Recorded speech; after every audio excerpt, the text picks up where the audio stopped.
As I said, happy to be with you. So I'm the head of GIS services within MSF. So what are we? The GIS Center. So we're an internal service within MSF that are helping our operations to embed GIS in our responses, or use GIS to support our responses would be more accurate. What I'm about to show you today, instead of going into details of how we work and what we do, is to give you a few examples of how we've been integrating OSM and also missing map activities and data in the past. So we started GIS services within MSF back in 2013, and not so long after, so about a year after we started to have those GIS services within the movement, our vision to provide GIS support was really that maps help understanding the situation on the ground. And not so long after, so about a year after, Ebola broke out in Western Africa, as Jana mentioned. And so someone had that, at the time, crazy idea to send together to the field a GIS specialist together with an epidemiologist right at the onset of the crisis.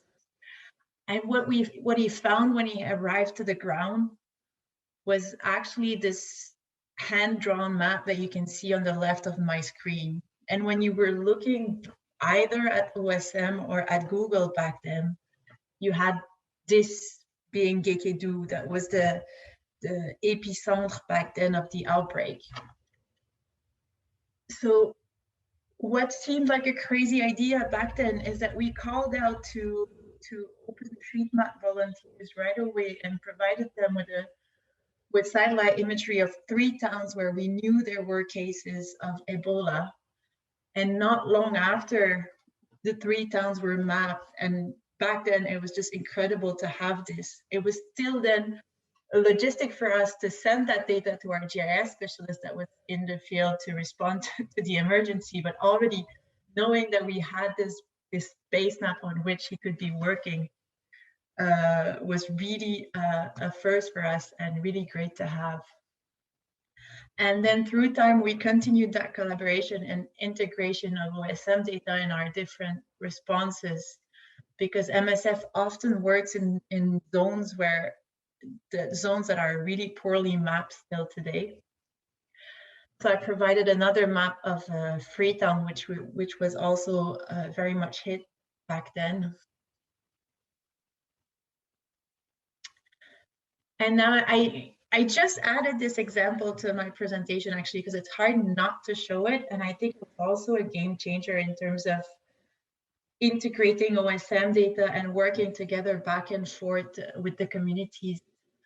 This is the Kutupalong camp in Bangladesh, where we've been deploying multiple GIS specialists on the ground to help map out the camps in detail. And it was really a mix of volunteer mapping from OSM communities, as well as our staffs and also staffs from other organizations on the ground, mapping the administrative boundaries of the camp and also mapping where the health facilities were to better plan our activities. For example, plan where we would be putting what we call mobile clinics, so clinics that will be moving in the camps. And what was really, it was extremely important to have a good map of the camp, because the population of the camp grew up to almost 1 million on a size that is similar to one of the largest cities in France. So it's, without a map, it's like going into a town, not knowing where you are and where you want to go, and not having a map. So it's not even imaginable for us. And over there, so it was really essential, even more so because in Kutupalong, it's really small hills. So if you're at the top of a hill and you want to go to the health centers, you know it's just a mile down, but you don't have a map, you're just not going to see it because it might be just 2 hills further. So it was really essential back then to have maps, and mapping only from the ground would have been almost impossible. Also, I'm giving here an example with more, so how we use the base map that was initially created in OpenStreetMap to add our operational data on it. So here we're in Mozambique right after the Idai cyclone hit in 2019. And at that point, one of our big risks was that a cholera outbreak would start. There was not a major outbreak after all, but having a detailed maps of the camp and going underground with our Watson experts, we managed to map all the water points and also map out the number of cases to be able to monitor and assess the risk of a major cholera outbreak back then. And last example where really the OSM data is the core of what we've shown on the map, but earlier this year, there was this volcanic eruption in Goma in Congo, and MSF does have a large teams in Goma because we're coordinating a lot of our activities in Congo, at least in the eastern part of Congo from Goma. We have large teams there, and when the volcanic eruption started in early May, we had this double worry. We wanted to make sure that our own staffs were safe and also understand where the population was fleeing to be able to understand where we might be brought to support in the coming days and weeks.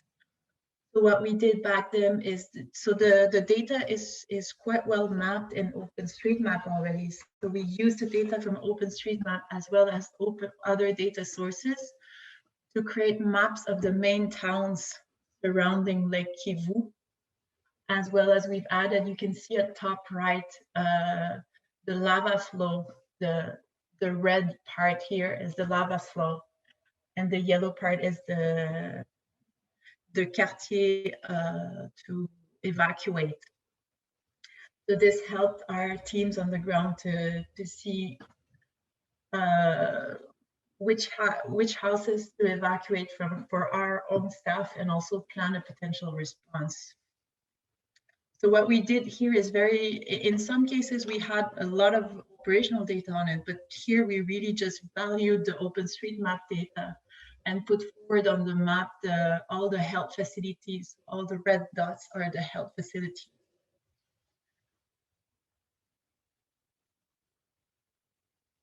So that was just a few examples that I wanted to share with you on how we're using OpenStreetMap data and making them available to our teams on the ground. We're still, as you might have seen, we're still using a lot of paper map, actually PDF maps that we print out and we send to our teams on the ground. And we're more and more using also mobile solution. Even a lot of our team members are now using Osmond on their phone, so they have that OSM background map wherever they go. So that's the few examples I wanted to share with you.